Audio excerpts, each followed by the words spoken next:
Why do I even bother? She's Louise. So obviously this isn't the worst Survivor Series ever. But like what the crap? Okay, so I am going to go over uh these matches and stuff. Again, not counting dark matches because we haven't seen them, so how would I judge? Oh dear, let's just do this. Alright. The 1-2-3 Kid, X-Pac, Marty Jannetty, Randy Savage. So what? Like what the heck? Okay, so now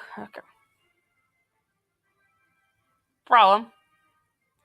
Okay, compared to some of the other matches on the night, okay, it's actually kind of good in comparison to a match that I'll get into in a second.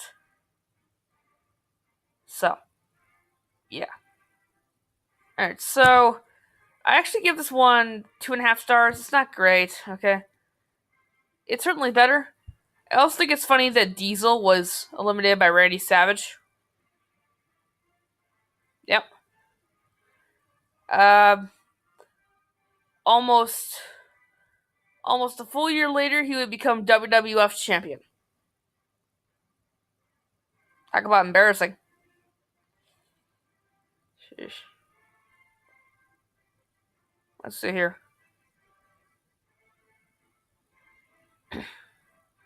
Okay, so this one actually was alright. Okay. Now the Hart family versus the Shawn Michaels and his Knights. That was alright actually. Surprisingly, it's not. This isn't the only thing that WWE wants you to forget, but it's probably the thing they want you to forget. Well, here's kind of what happened. All right. So here's kind of a story for you, the kind but intense viewer. Okay. So in 1993, Jerry Lawler was supposed to be in the place of Shawn Michaels. Okay. He was supposed to have his 3 nights wrestle against Bret Hart and his brothers. Now, what could go wrong, you ask? Well,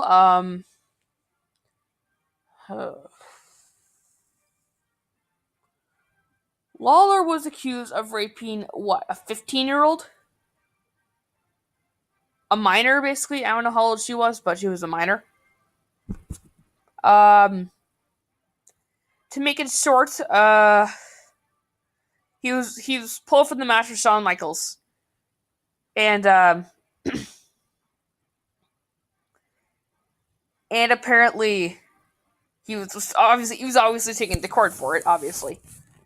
But then the girl testified that she made up the story, so her boyfriend could be jealous. Yeah. The popular theory is that the girl was hired by a bunch of wrestlers who didn't like Lawler. But that is a whole another can of beans. But I don't know. That's something that WWE would probably like to keep in that lockbox of theirs. Kind of like Randy Savage and Stephanie McMahon. That's a story for another day. Overall, this one was 3 stars. Okay, it's not great. It's not great. All right. So yeah, it's not great. The Heavenly Bodies.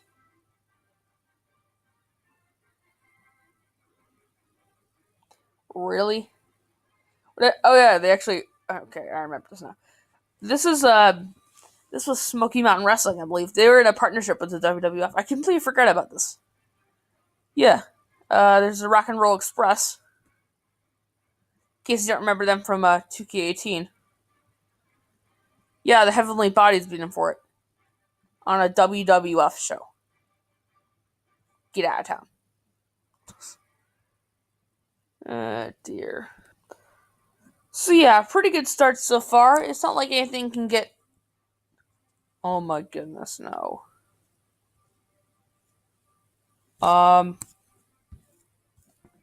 No. Oh my goodness, no. This already?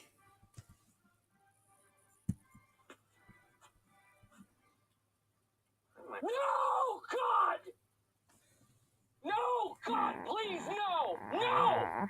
No! No!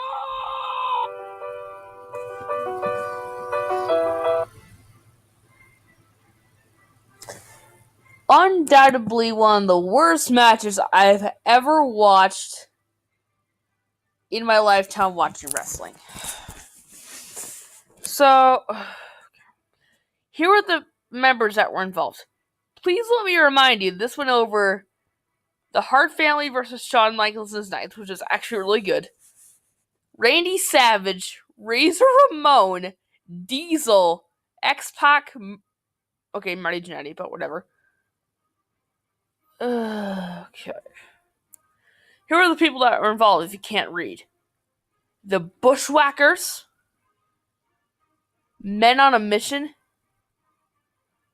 and against them were Bam Bam Bigelow, the Bastion Booker, and the Head Shrinkers. 0 stars. Really, 0 stars. I hate it. The last one is the All Americans, okay, Lex Luger, the Steiner Brothers, and the Undertaker, versus the Foreign Fanatics, which is Crush. Yeah. Yeah.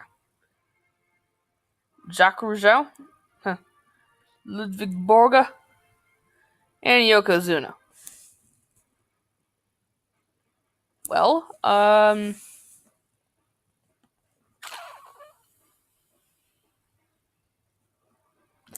yeah.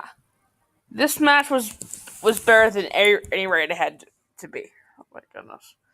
This match was better than any right it had to be.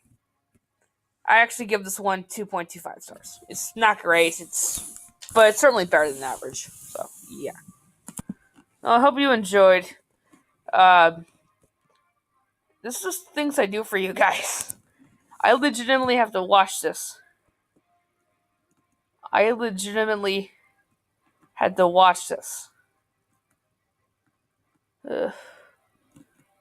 You are welcome. Okay? You're welcome. But anyways, hope you enjoyed. See you next time. Bye.